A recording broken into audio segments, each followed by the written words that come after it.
So in this video, we're going to look at the effect of the beam symmetry.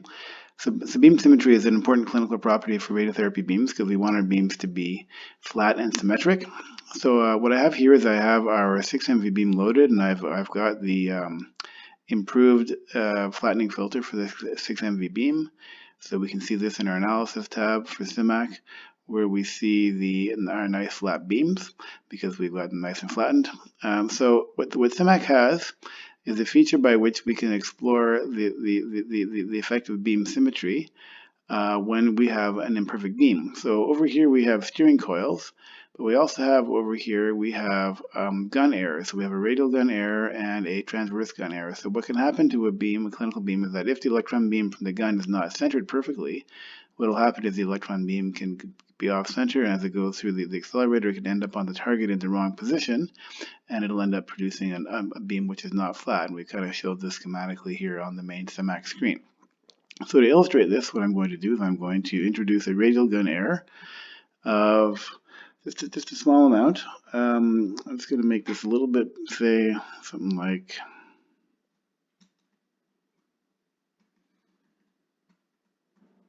0.03 millimeters. So when we do this, what this means is that in the radial direction, the beam emerging from the gun is offset just a little bit, and this can happen for a number of reasons within a gun.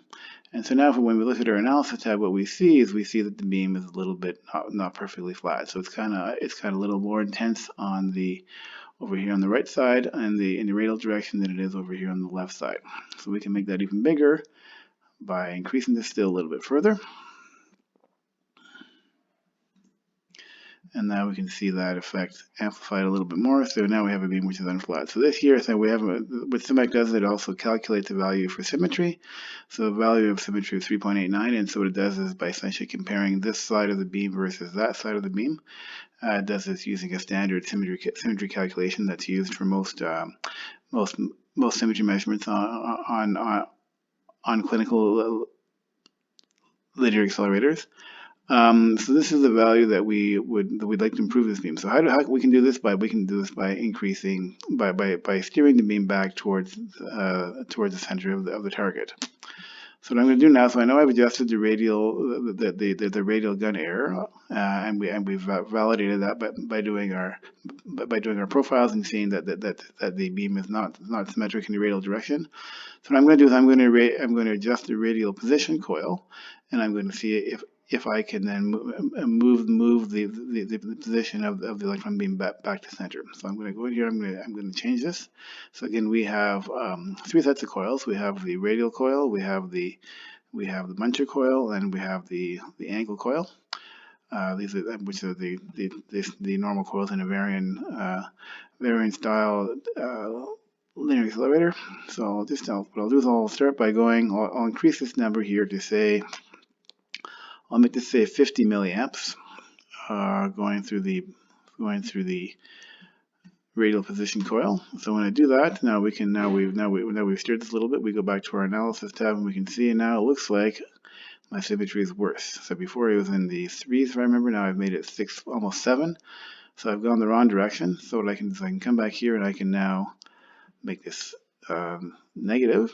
So I'll make that negative 50 instead of 50. And what we have now is on the analysis tab we have a beam which is flat. So that is we can turn our symmetries back down again. I can see if I can make that a little better. Maybe I'll make that a little bit, slightly, increase that number a little bit, say minus 70. See what we get on our analysis. So now we have, looks like it's gone a little too far the other way. So minus 50 was probably about right. So I'm going to increase this back, so let's try minus 60. And minus 60 is producing a symmetry 1.24. So this is probably minus 60 minus 50 seems to produce about the same number. So this is how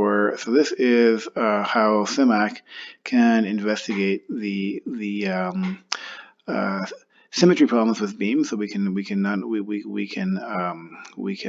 simulate a beam error, then we can see how we can correct it. Now, just to see the effect is if we see what would happen if we had no beam error, but we still had a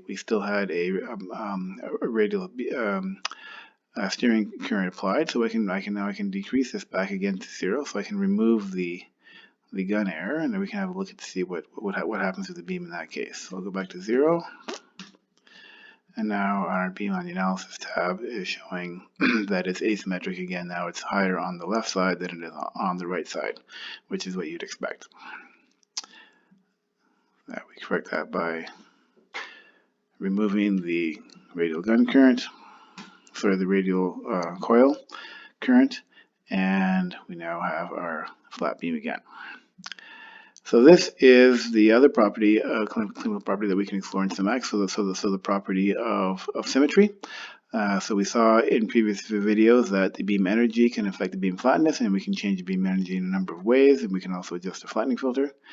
But we can also have symmetry errors as a result of gun problems. Now, gun problems happen mainly as guns age, and the electron emissivity from the gun surface can change due to the aging of the gun, and that can lead to the gun not being perfectly symmetric. And then, as we see in this example here, that leads to an asymmetric beam.